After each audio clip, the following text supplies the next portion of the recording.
नमस्कार, प्रणाम। पहला मित्रों, आज हम जा रहे हैं सोमनाथेश्वर मंदिर मासी। वहाँ पर देवी भागवत पुराण का आयोजन चल रहा है और ये हमारी गाड़ी खड़ी है यहाँ पे। आज सवारी ज़्यादा हो गई है, 2-3 सवारी फालतू की कार में कैसे आएंगे इतने लोग, देखो।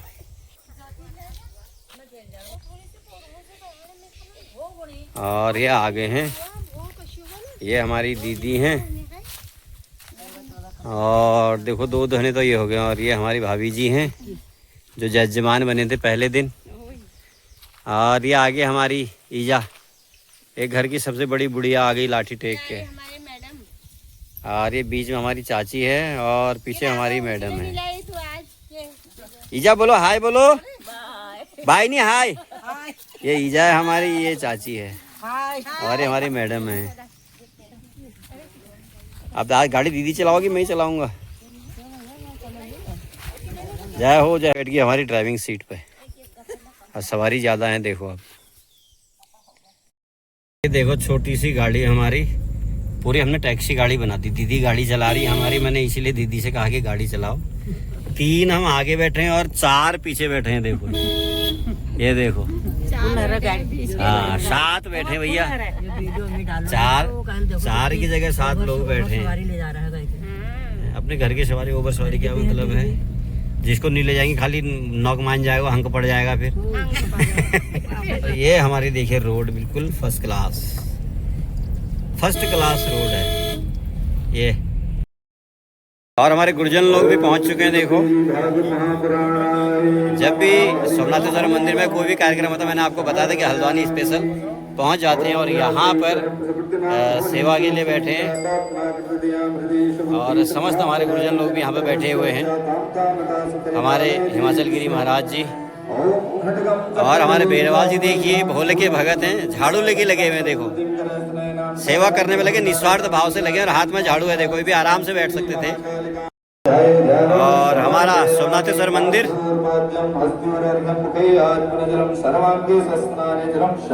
और श्री 108 हरिदत्त गिरी महाराज जी जो कि ब्रह्मलीन हो चुके हैं। हमारे माँ साहब भी आ चुके हैं यहाँ पे सप्ताह सुनने के लिए। खान साहब सभी लोग बैठे हुए हैं यहाँ पे। महापुराण की बोले सोमनाथेश्वर महादेव की।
और हमेशा की तरह हमारी अन्नपूर्णा रसोई लगे हुए हैं। सभी भक्त हमारे हरदा लगे हैं, गुरुजी लगे हैं हमारे।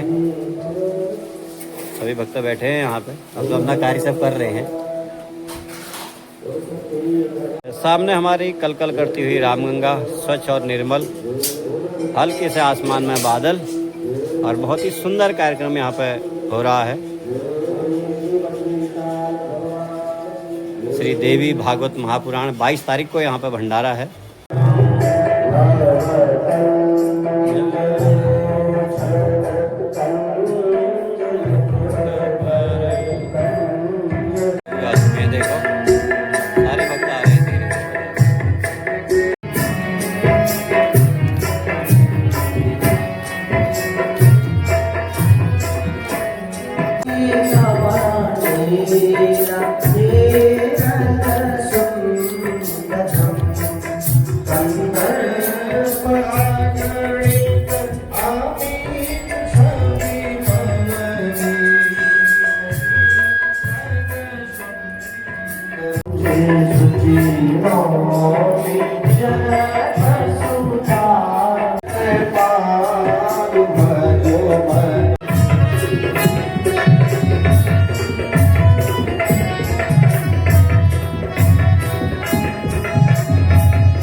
समग्र जगत की आधार, समग्र सृष्टि की प्राण स्वरूप मां भगवती जगत जननी की वांगमयी प्रतिमूर्ति श्रीमद् देवी भागवत महापुराण। नित्य उपस्थिति भगवान बद्री विशाल जी की, नित्य उपस्थिति भगवती मां जगदम्बा की, पूर्ण उपस्थिति महादेव श्री सोमनाथ बाबा की, मंगलमयी श्रीमद् देवी भागवत कथा हम लोग श्रवण कर रहे हैं। आज कथा का अष्टम दिवस। मेरी सभी भक्तिमती माताएं, मेरी शब्द स्वरूप बहनें, वयोवृद्ध विद्वान, भागवत शैली से प्रतिष्ठित हमारे आचार्य मंडली, हमारी ब्राह्मण मंडली, सभी मंदिर समिति, सेवा ट्रस्ट जिसके संपूर्ण तत्वावधान में ये श्रीमद् देवी भागवत कथा का दिव्य भव्य आयोजन हो रहा है। मेरू रे बान निज हे काटा सेरा, मेरू रे बान निज हे काटा सेरा, ओ दिन बीती गए रात बीती गए, दिन बीती गए रात बीती गए, सेना सानुमा, मेरू रे बान निज हे काटा सेरा, मेरू रे बान निज हे काटा सेरा।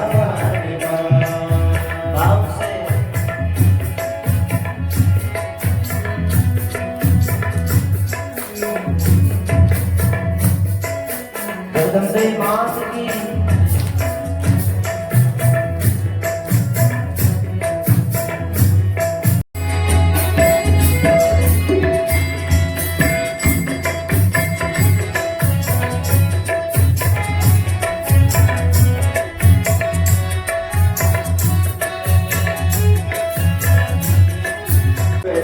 हे तेरी पूजा माता हमर बामण बैठाले मुझे बामण बैठाए मुझे बामण बैठाए मुझे नियम धर्म के रीति वो पूजा पाठ करोच पूजा पाठ करोच वे मात की जय, और सच्चे दरबार की जय।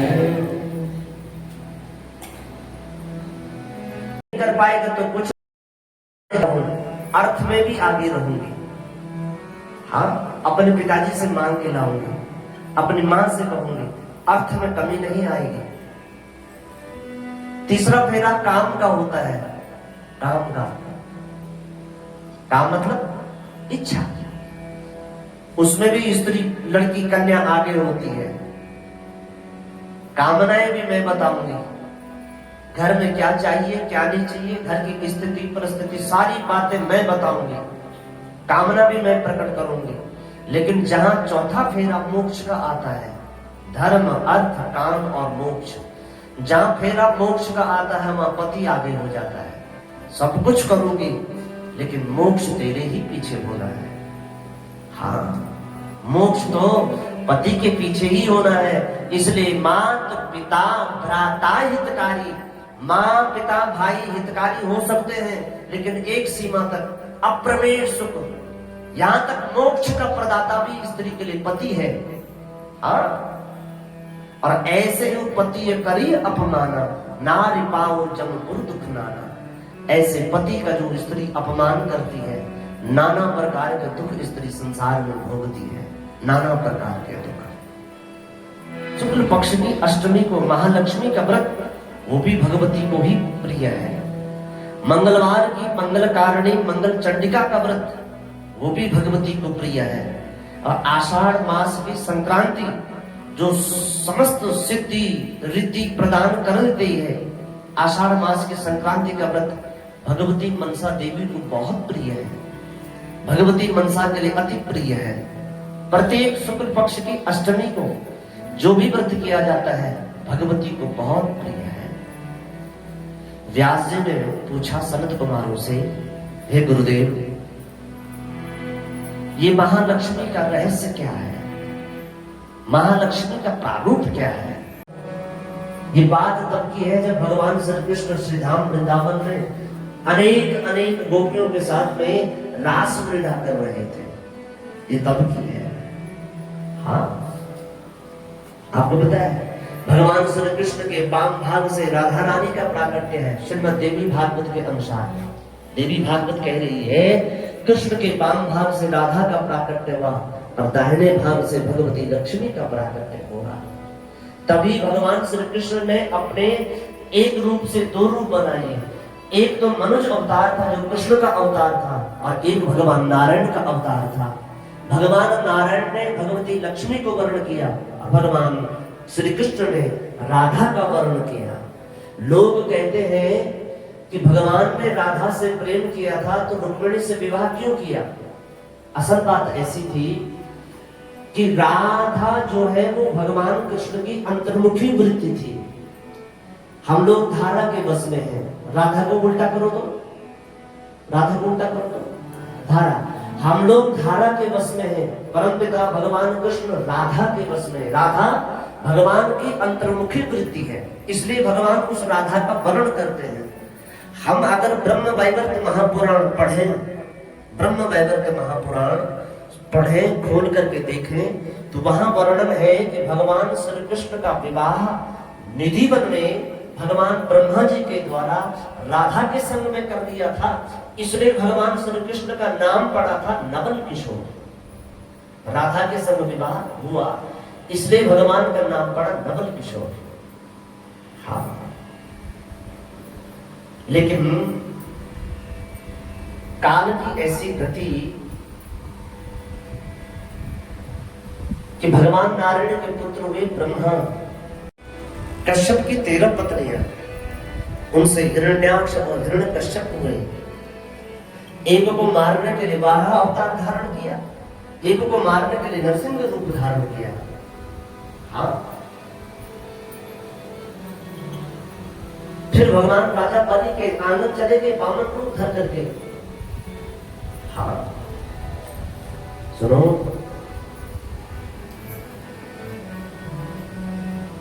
हिरण्यकश्यप के वे प्रहलाद, प्रहलाद के वे विरोचन, विरोचन के वे बलि। जिन बलि ने संपूर्ण त्रिलोकी को जीता, देवता जहां तहां ठोकर खाने लगे थे। भगवान व्यास जी बोले, हे जन्मेजय, जो लक्ष्मी भगवान की दाहिने भाग से प्रकट हुई थी, फिर वही लक्ष्मी समुद्र से प्रकट कराना पड़ा। अब इसके पीछे लंबी कथा है, आइए सुनते हैं। जो लक्ष्मी भगवान कृष्ण के बाद दाहिने अंग से प्रकट हुई, देवी भागवत में कहा वही लक्ष्मी समुद्र से प्रकट हुई। कैसे? एक बात कि भगवान शंकर जी के अवतार जिनका नाम दुर्वासा है, भगवान शिव के अवतार दुर्वासा ऋषि एक बार भगवान श्री नारायण के वैकुंठ चले गए। वैकुंठ जब गए तो भगवान नारायण ने बहुत आवाभगत करी दुर्वासा ऋषि की, बहुत सम्मान किया दुर्वासा ऋषि का। प्रसन्न होकर के भगवान ने दुर्वासा ऋषि को अपने गले की एक माला प्रदान करी और साथ में पारिजात पुष्प भी। शत्रु पुष्पम गृहीत्वा च प्रमदतो राज संपदा। राजसी संपन्न भगवान इंद्र देवता के घर उस माला को पहन करके और उस पारिजात पुष्प को लेकर के दुर्वासा ऋषि आए। जब अमरावती में दुर्वासा ऋषि पहुंचे इंद्र के घर, माला पहन करके भगवान विष्णु के गले की और शत्र पुष्प, वह पारिजात पुष्प लेकर के जब आए तो माता सची दुर्वासा के आने पर बड़ी प्रसन्न हुई। और प्रसन्न होकर के माता सची ने, इंद्र की पत्नी ने दुर्वासा ऋषि को बहुत स्वादिष्ट भोजन कराया। जब स्वादिष्ट भोजन पाया तो भोजन पाने के बाद प्रसन्न होकर के दुर्वासा ऋषि ने वो माला जो भगवान ने दी थी दुर्वासा को, वो माला भगवान दुर्वासा ने इंद्र को पहना दी। वो जो पुष्प था वो इंद्र के हाथ में दे दिया। अच्छा, जब दुर्वासा ऋषि यहाँ से विदा हो गए तो इंद्र ने उस माला को उतारा और उतार करके अपने ऐरावत हाथी के मस्तक पर फेंक दिया। हाँ। वह शत्रु पुष्प जो पारिजात का पुष्प था वो पुष्प भी अपने ऐरावत के माथे पर फेंक दिया। प्रतिफल प्रतिफल क्या हुआ कि भगवान को चढ़ी हुई वस्तु, भगवान की दी हुई वस्तु का अपमान इंद्र ने किया। गुरु दुर्वासा ने बड़े सम्मान के साथ में इंद्र को वो माला भेंट करी। प्रतिफल क्या हुआ? इंद्र लक्ष्मी भ्रष्ट हो गए। क्यों? क्योंकि उस हाथी ने सर घुमा करके उस माला को गिरा दिया और हाथी ने उस माला को अपने पैरों के तले रौंद दिया। हाँ, पुष्पम च अन्यस्य आयास तदेव करिमस्तके। हाथी ने अपने मस्तक घुमा करके और उस पुष्प को जमीन पर घेर दिया। विचार करना, भगवान को चढ़ी हुई वस्तु बड़े सौभाग्यशाली लोगों को प्राप्त होती है, हर किसी को प्राप्त नहीं होती है। भगवान को चढ़ा हुआ प्रसाद किसी भाग्यशाली को प्राप्त होता है, हर किसी को भगवान का प्रसाद नहीं मिलता है। वो कुबुद्धि ही होता है जो भगवान का प्रसाद चढ़ा। क्या सीख मिली? क्या सीख मिली? भगवान को जो वस्तु चढ़ जाती है कभी उसको अपने पैरों तले मत आने दो। इंद्र ने अपमान किया। भगवान को तुलसी चढ़ता है, भगवान को पुष्प चढ़ता है, भगवान को आदि आदि जो वस्तु भगवान को हम चढ़ा देते हैं। मैं देखता हूँ शाम को आप लोग यहाँ, हम लोग व्यासपीठ से आपको प्रसाद बांटते हैं कागज में। आप लोगों ने उस कागज का प्रसाद खाया तो खाया, फिर वो कागज यहीं छोड़ दिया, यहीं आप लोग फेंक करके चले जाते हैं। मैं देखा कल कुछ कूड़ों में प्रसाद भी भरा हुआ था। हाँ, जो लोग इस तरह से भगवान के प्रसाद का अपमान करते हैं वो लक्ष्मी भ्रष्ट हो जाते हैं, पदभ्रष्ट हो जाते हैं। इसलिए कभी भी भगवान को चढ़ी हुई वस्तु, भगवती को चढ़ी हुई वस्तु, उसका कभी अनादर नहीं करना चाहिए। हाँ, कभी अनादर नहीं करना चाहिए। अगर पाने योग्य है तो पाओ, वरना रामगंगा में विसर्जित कर दो, विसर्जित कर दो। लेकिन मैंने तो देखा है लोग भगवान को चढ़ी हुई वस्तुओं को विसर्जित तो करते हैं, लोग तो देवियों को भी विसर्जित करते हैं। माँ भगवती की सुंदर मूर्ति बनाते हैं नवरात्र में, नवरात्र आने से पूर्व, और सुंदर मूर्ति, इतनी पैसा लगा करके, इतना खर्चा लगा करके भगवती की मूर्ति बनाते हैं। और नवमी के दिन उस मूर्ति के साथ जो बर्ताव होता है, उस मूर्ति के साथ जो बर्ताव होता है वो असहनीय है। हाँ, मैं अपने बुद्धि से कह रहा हूं, मुझे अच्छा नहीं लगता है कि हम लोग मूर्ति बनाए, बहुत सुंदर मूर्ति बनाए, 9 दिन तक उस मूर्ति का पूजन करें, बड़े भाव, ऐसी दमकती है वो मूर्ति, ऐसी चमकती है वो मूर्ति, ऐसा लगता है कि अभी बोलती है मूर्ति। और 9वें दिन जो हम दुर्गा विसर्जन करते हैं, ओहो, गलत है। अब तो लोग प्रतिपदा तिथि से लेकर के और अनंत चतुर्दशी को बिठाते हैं, और 11 दिन के बाद अनंत चतुर्दशी के दिन उस गणेश जी को ऐसा विसर्जन करते हैं। आप लोग भी मनाते हो गणेश विसर्जन, इधर भी करते हैं।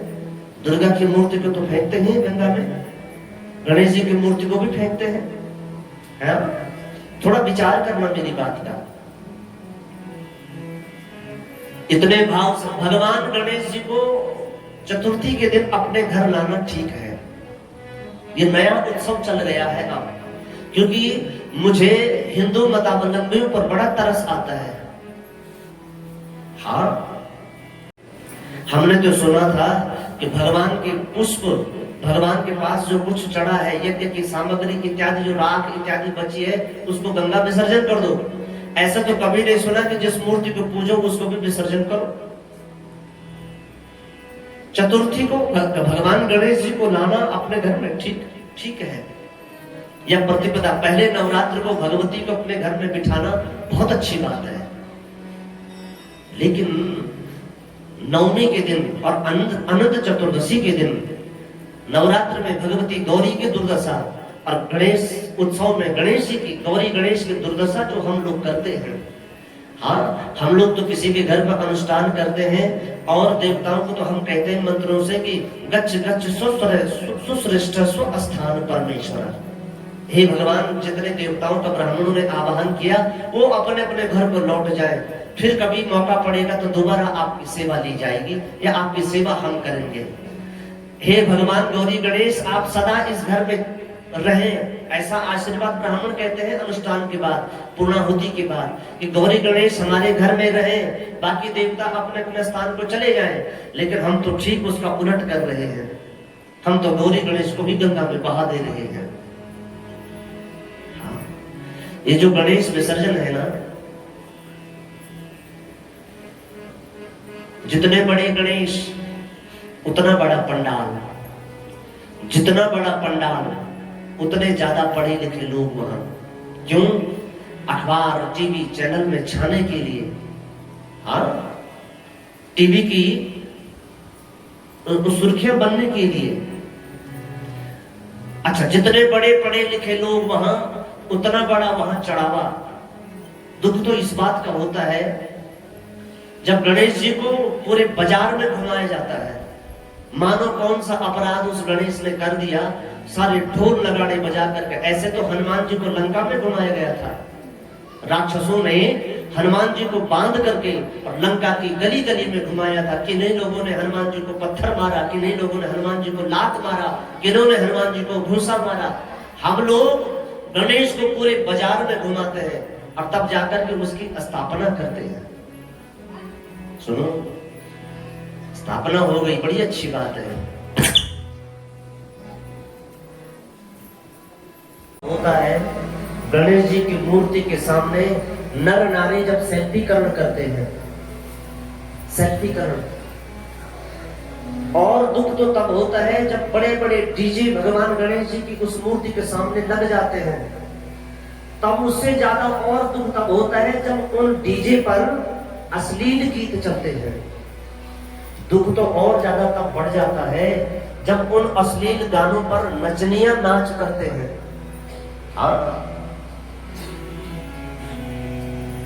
अब उसके बाद तब देखो, कहीं गणेश का पैर टूटा पड़ा है, कहीं गणेश का माथा फटा पड़ा है। जगदम्बा का विसर्जन, मैं उन लोगों से पूछना चाहूंगा, अपने हृदय में टटोल करके देखना, 11 दिन तक भगवान गणेश जी को अपने घर में खूब पूजना, खूब भोग लगाना, खूब उत्सव मनाना, और अनंत चतुर्दशी के दिन ये दशा अच्छा है कि सही है कि गलत है, जरूर टटोलना अपने आप को। हाँ, ये जो गणेश विसर्जन है ना, ये परंपरा पता कब से चली है? ये परंपरा तब से चली है जब भगवान व्यास जी श्रीमद् भागवत महापुराण सहित 18 पुराण लिख रहे थे बद्रीनाथ में। आप बद्रीनाथ गए हो? आप बद्रीनाथ गए?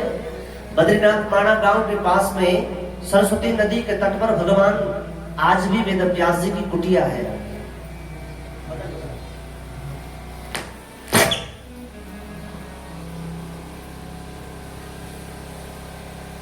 महाभारत की रचना, वेदों के खंड खंड के, वहां पुराणों की रचना, शास्त्रों की रचना करी।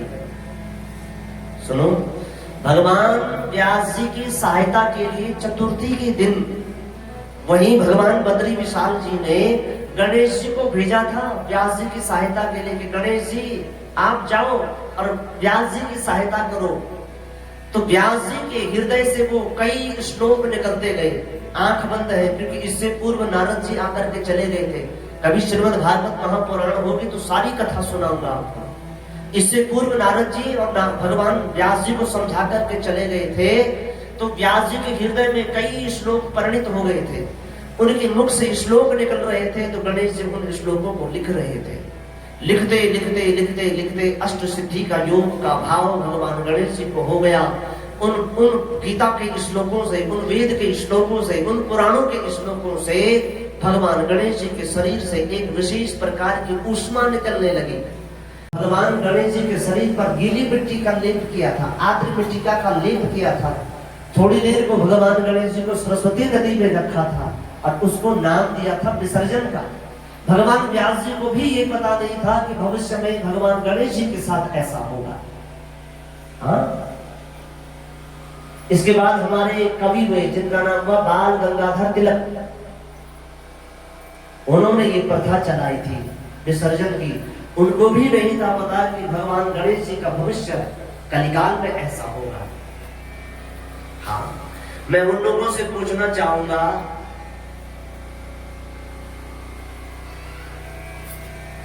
भगवान व्यास जी ने तो विसर्जन इसलिए किया कि उन्होंने गणेश जी से कुछ लिखवाया है।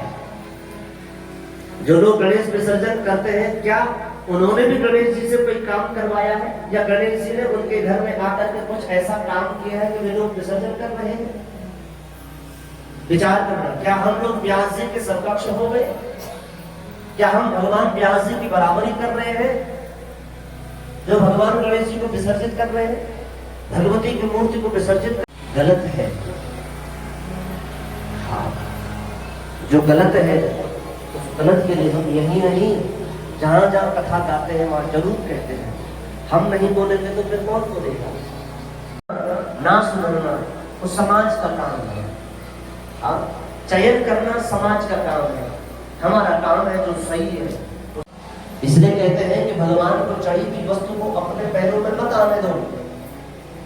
अगर आ गए तो उसका प्रायश्चित करो, थोड़ा भोजन चींटी को दो, उसको अर्पण करो। ये पंच यज्ञों में बच्चों को आटा खिलाते हैं, उनके कभी राहु खराब नहीं। ये देखिए इस मोबाइल ने जो है सारा जो है गड़बड़ था। मोबाइल का ये मोबाइल में मस्त नहीं, ये पता नहीं उनकी वीडियो बन रही है सामने से, सारा बेड़ा गर्क कर दिया है मोबाइल में। पता चला भगवान दुर्वासा ऋषि को इंद्र जो है, इंद्र ने भगवान की माला का ऐसा अपमान किया है तो दौड़ करके अमरावती भगवान जय हो मां साहब, पुत्र को श्राप दे दिया, तुमने ऐसा अधम काम किया। जय हो जय हो जय हो।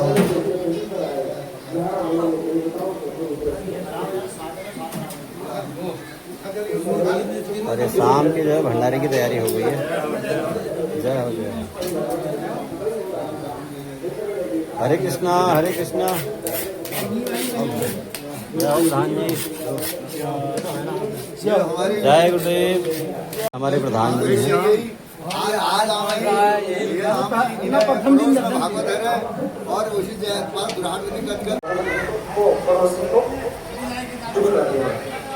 तो भगवती ने कहा मां मतलब कहा दो वरदान मतलब पड़ोसी। भगवती ने कहा और कहा मेरे घर के सामने एक कुआं हो, मतलब वहां दो कुएं। अब ये एक आंख लेकर के घर आया, घर आकर के अपने आंगन अपने छज्जे में से बार बार झांक करके देख रहा है कब पड़ोसी बाहर आएगा, कब अपने छज्जे से मौत के कुएं में गिरेगा।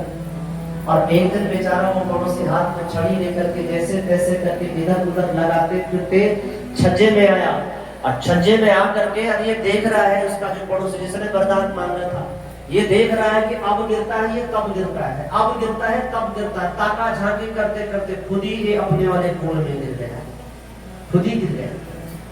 हाँ, तो संसार में कुछ लोग ऐसे भी हैं जो दूसरों का बुरा करने के लिए बिल्कुल भी नहीं घबराते। दूसरों का बुरा करने के लिए वो ओले जैसा रूप धारण कर लेते हैं। हाँ, ओले जैसा रूप धारण कर लेते हैं। ओला जब गिरता है ना आसमान से, तो ओला कहता है कि धरती पर जाऊंगा सारी फसल को नष्ट कर दूंगा। लेकिन किसी ने ओला से पूछा क्या धरती तक जाते जाते तेरा अस्तित्व बचेगा भी कि नहीं, तो रहेगा भी कि नहीं? हाँ, जिमी हिमी कुपल कृषि जिमी हिमी कुपल कृषि जैसे कृषि को खत्म करने के लिए लोग ओला पानी ओले का रूप धारण कर लेता है, ऐसे ही लोगों का बुरा करने के लिए लोग जरा भी नहीं सोचते, ओले का रूप धारण कर लेते हैं। उनको ये पता नहीं है कि जिसका मैं बुरा कर रही हूं या कर रहा हूं, बुरा करते करते मेरा अस्तित्व भी बचेगा कि नहीं बचेगा, उस ओले की तरह। हाँ, आपको पता है भगवान बृहस्पति ने कहा हे इंद्र, भगवान को पूजो, भगवान को मनाओ। भगवान प्रसन्न हो गए तो हो सकता है कि स्वर्ग पर देवताओं का राज हो जाए। हाँ, विशाल की याचना करें। आइए हम सब लोग बद्रीनाथ चलते हैं। भगवान बद्रीनाथ जी के चरणों में इंद्र प्रार्थना कर रहे हैं। हम लोग भी भगवान बद्रीनाथ जी के चरणों में, हे भगवान बद्री विशाल जी, हमें भी सद्बुद्धि प्रदान करो।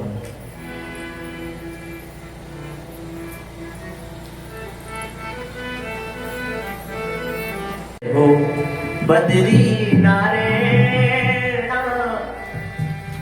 तेरी जय जय हो बद्री नारायण तेरा चरणों मां पितर तारण तेरी जय जय हो बद्री नारायण तेरा चरणों मां पितर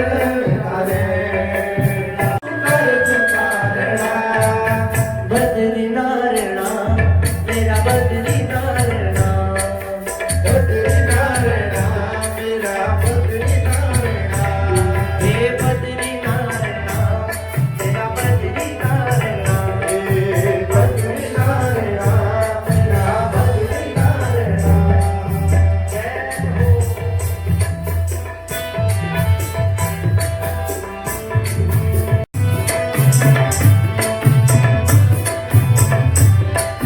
बड़ा बड़ा धनवान औंदा चरणों तेरा बड़ा बड़ा धनवान औंदा चरणों तेरा ज्ञानी महाज्ञानी औंदा शरणों तेरा ज्ञानी महाज्ञानी औंदा शरणों तेरा बड़ा बड़ा धनवान औंदा चरणों तेरा ज्ञानी महाज्ञानी औंदा शरणों तेरा सुख विपदा दूर कर दुख तारणा सुख विपदा दूर कर दुख तारणा हे बद्री नारायणा तेरा बद्री नारायणा बद्री नारायणा तेरा बद्री नारायणा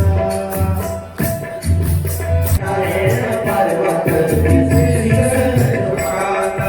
स्वर्गारोहणी गजक दर्शन में जाना स्वर्गारोहणी गजक दर्शन में जाना नारायण पर्वत में शीश झुकाता नारायण पर्वत में शीश झुकाता सहस्त्र धारा करुणों में बैठी बाजरा सहस्त्र धारा करुणों में बैठी बाजरा मेरा बद्री नारायणा मेरे बद्री नारायणा मेरा बद्री नारायणा मेरा बद्री नारायणा मेरा बद्री नारायणा मेरे बद्री नारायणा मेरा बद्री नारायणा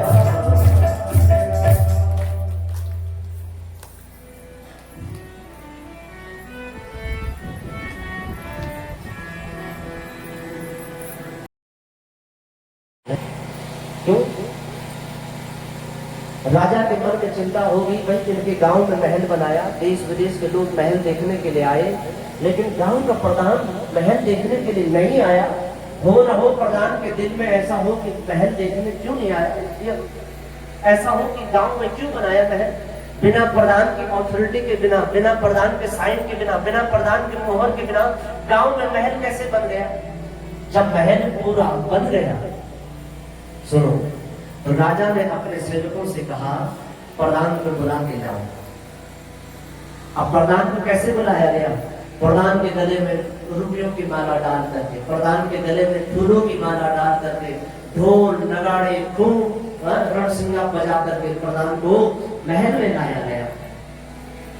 जो राजा कभी किसी के साथ फालतू बात नहीं करते, उनको समय नहीं है फालतू बात करने का। जो राजा किसी के साथ फालतू बात करने का जिनके पास समय नहीं है, वो राजा 1 घंटे तक प्रधान जी को बोलता रहा, प्रधान जी ये मेरा स्विमिंग पूल है, प्रधान जी ये मेरा बगीचा है, प्रधान जी ये इतना मंजिला मिला ये महल बना रखा है, प्रधान जी इधर फूलों की बागवानी है, प्रधान जी इधर पेड़ लगा रखे हैं, प्रधान जी हमने अस्तबल रखा है, यहाँ हाथियों के लिए रखा है, यहाँ युद्ध के लिए रखा है। तो सारी बातों में प्रधान जी केवल मुंडी हिलाते रहे, बोले कुछ नहीं। तो राजा को लगा शायद प्रधान गूंगा है। क्या है? गूंगा है, बोलता नहीं है। जब विदाई का समय आया तो राजा ने प्रधान जी से कहा, चलो प्रधान जी चाय पी लेते हैं, उसके बाद में आपको विदा करता हूँ। आपको कोई परेशानी तो नहीं है कि मैंने आपके गांव में महल बनाया? तो प्रधान जी केवल मुंडी हिला रहे हैं और ऐसे ऐसे कर रहे हैं। अच्छा, जब राजा के उस भोजन के कक्ष में गए, एक कुर्सी पर राजा बैठे हैं, एक कुर्सी पर प्रधान जी बैठे हैं, तो चाय और बिस्किट, प्रधान जी ने चाय में बिस्किट डुबाई और एक बिस्किट खाया। राजा ने फिर पूछा, प्रधान जी आपको कोई दिक्कत तो नहीं है? हमने आपके बिना पूछे आपके गांव में महल बनाया। तब प्रधान जी की आवाज खुली, जब चाह की घुट भीतर ले ली। हाँ, तब प्रधान जी ने कहा, देखो राजा साहब, जब राजा साहब कहा तो राजा का खुशी का ठिकाना नहीं रहा। 1 घंटे से इसके साथ घूम रहा हूं, ये कुछ नहीं बोला। अरे ये तो बोलता भी है। हाँ हाँ प्रधान जी, अरे बहुत अच्छी बात है, मैं तो कुछ और सोच रहा था, लेकिन आप बोलो बोलो क्या कहना चाह रहे थे? तो प्रधान जी ने कहा, देखो राजा साहब, आपने बहुत अच्छा महल बनाया, इसमें कोई संशय नहीं है, लेकिन आपका जो ये महल का गेट है ये थोड़ा छोटा हो गया। हम गांव के लोग हैं, छोटी छोटी बातों को विचार करते हैं। ये महल जरा सा छोटा हो गया, गेट इसका थोड़ा छोटा हो गया है, शरीर आपका मोटा हो गया है। हमको तो चिंता इस बात की हो रही है कि जिस दिन आप मरेंगे हम आपको बाहर कैसे निकालेंगे। कमाल है, अभी तो रिबन भी नहीं कटा, अभी तो यहाँ उद्घाटन भी नहीं हुआ, अभी तो दिया बत्ती भी नहीं हुई, अभी तो गणानंद और गणपति लोग हवा में भी नहीं हुआ, अभी तो यहाँ अंबे अंबालिके भी नहीं हुआ, अपवित्र पवित्र सर्वावस्थान गतों भी नहीं हुआ, अभी तो यहाँ कुछ हुआ ही नहीं। अब तू प्रधान, अच्छा भला तेरे से मैं बुलवाया, तू ठीक था, घर था, बेकार में पैसों की माला, रणसिंगार ढोल नगाड़ा बजा करके सम्मान से तुझे यहाँ बुलाया, इसलिए बुलाया तू मेरा अपमान कर। अरे ये मूर्ख आदमी, इसको बोलना नहीं आता है, बंद कर दो इसको। प्रधान को बंद कर दिया जेल में। सुनो, इधर दोपहर हो गई, प्रधान की पत्नी ने भी भात बना रखा है, चैस बना रखा है। चैस जानते? चैस, हाँ, चैस बना रखा है। इंतजार कर रही है कि कब पतिदेव आएंगे। दिल में खुशी है कि राजा ने खूब सम्मान से बुला रखा है, खूब ढोल नगाड़े बजा करके पति गया है। जब दोपहर हो गई, दोपहर से ज्यादा समय हो गया, 2:30 बज गया, तो प्रधान की पत्नी ने मन में विचार किया, ओहो, क्या किया? भात निकाल करके नीचे रख दिया कुकर, और कढ़ाई जो है वो चूल्हे पीछे चूल्हे रख दिया, ताकि दाल गर्म होती रहेगी, चैस गर्म रहेगा, हम आएंगे जल्दी जल्दी भोजन पाएंगे। लेकिन हुआ क्या? जब प्रधानी पहुंची वहां, क्योंकि गांव वाले तो कितने चिड़े हुए हैं आज, क्योंकि प्रधान को पता नहीं क्या मिलेगा। जो प्रधान जी के जो विपक्षी हैं, उनके इतने बड़े बड़े मुंह हो रखे हैं कि आज प्रधान को राजा पता नहीं क्या दे देगा, क्योंकि घर से रुपयों की माला, ढोल नगाड़े, प्रधान की जय जयकार होकर के राजा के महल गया है। प्रधानी भी कुंडा मार करके और चले गए राजा के महल में। राजा के चरणों में प्रणाम किया, राजा साहब, मेरे पति सुबह आ गए थे यहाँ, मैं प्रधान की पत्नी हूँ, इस गांव में जो मुखिया है। अच्छा ठीक, तो उनकी पत्नी हो आप? हाँ महाराज, मेरे पति अभी तक घर नहीं लौटे, दिन का भोजन ठंडा होने वाला है, कहाँ है वो? राजा ने कहा, कमाल है, उसको तो बात करने की तमीज नहीं है, वो तो हमको कहता है तुम्हारा महल का गेट छोटा हो गया, शरीर हमारा मोटा हो गया, कहता है कि जिस दिन हम इस महल में मरेंगे ये हमको बाहर कैसे निकालेगा, गेट छोटा हो गया। तो प्रधानी बोली, इतनी बड़ी बात तो नहीं थी महाराज, आप क्षमा कर दें मेरे पति को, गेट आपका छोटा हो गया, शरीर आपका मोटा हो गया, वो कह रहे हैं कि आपको बाहर कैसे निकालेंगे, टेंशन इस बात की मत लो महाराज, हम आपको काट काट के बाहर निकाल देंगे। क्या बोली? अच्छा, ये तो प्रधान से 2 कदम और आगे, इसको भी बंद कर दो काल कोठरी में।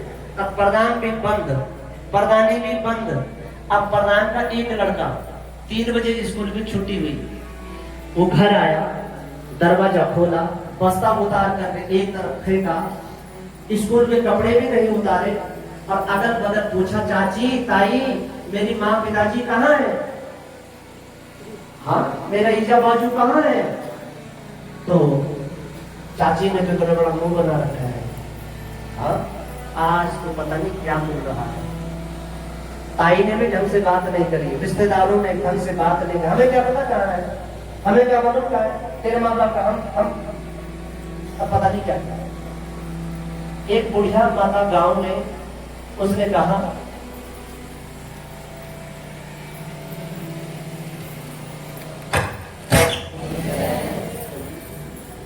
एक बुढ़िया माता गांव में बोले बेटा आज तो तेरे पिताजी सम्मान हो रहा है, तेरी माँ का भी सम्मान हो रहा है, पता नहीं किस जन्म के पुण्य रहे होंगे हमारे। मैंने तो अपने आंखों से देखा बेटा, तेरे पिताजी को घोड़े पर बिठा के ले गए, तेरे पिताजी को फूलों की माला पहना करके ले गए, जय जयकार हो रही थी तेरे पिताजी की, जय जयकार। मुझे बहुत अच्छा लगा।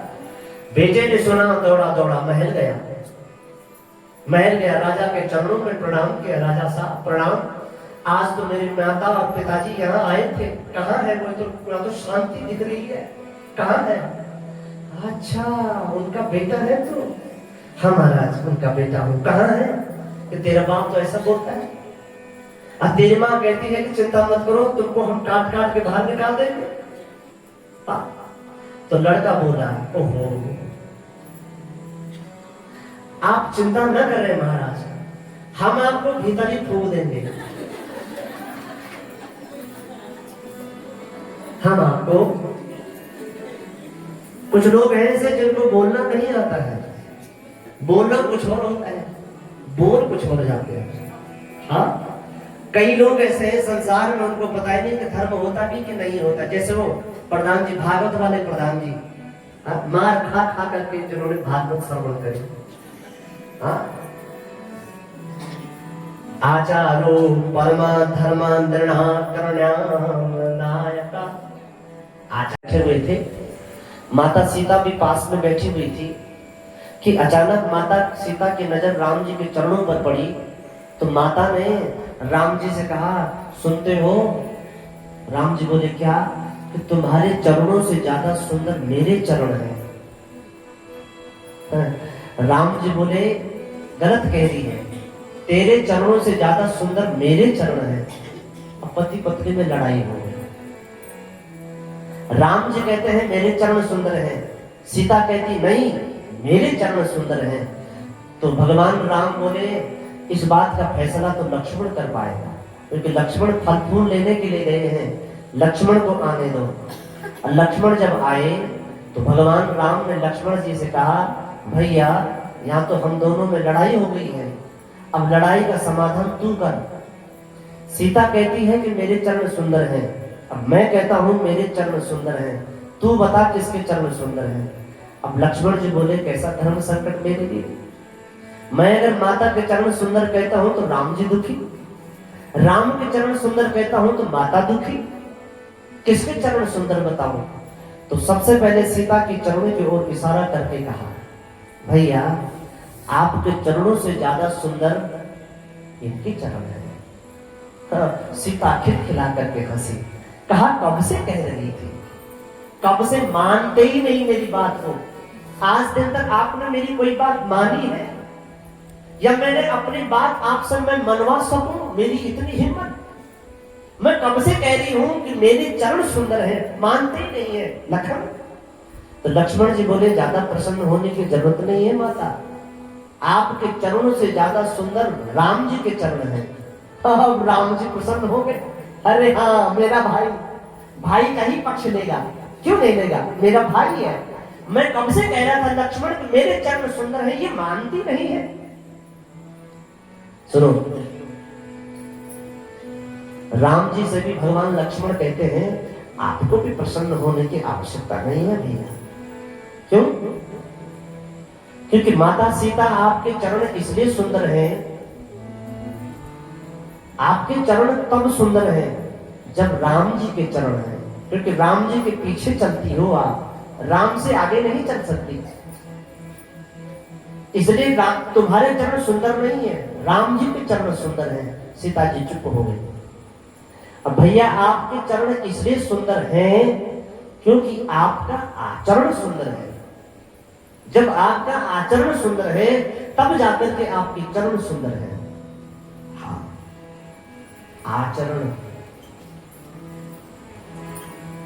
वो बसों में लिखा होता है ना, व्यवहार ही आपका परिचय है। सबसे पहले व्यवहार देखा जाता है, हमारा व्यवहार कैसा है।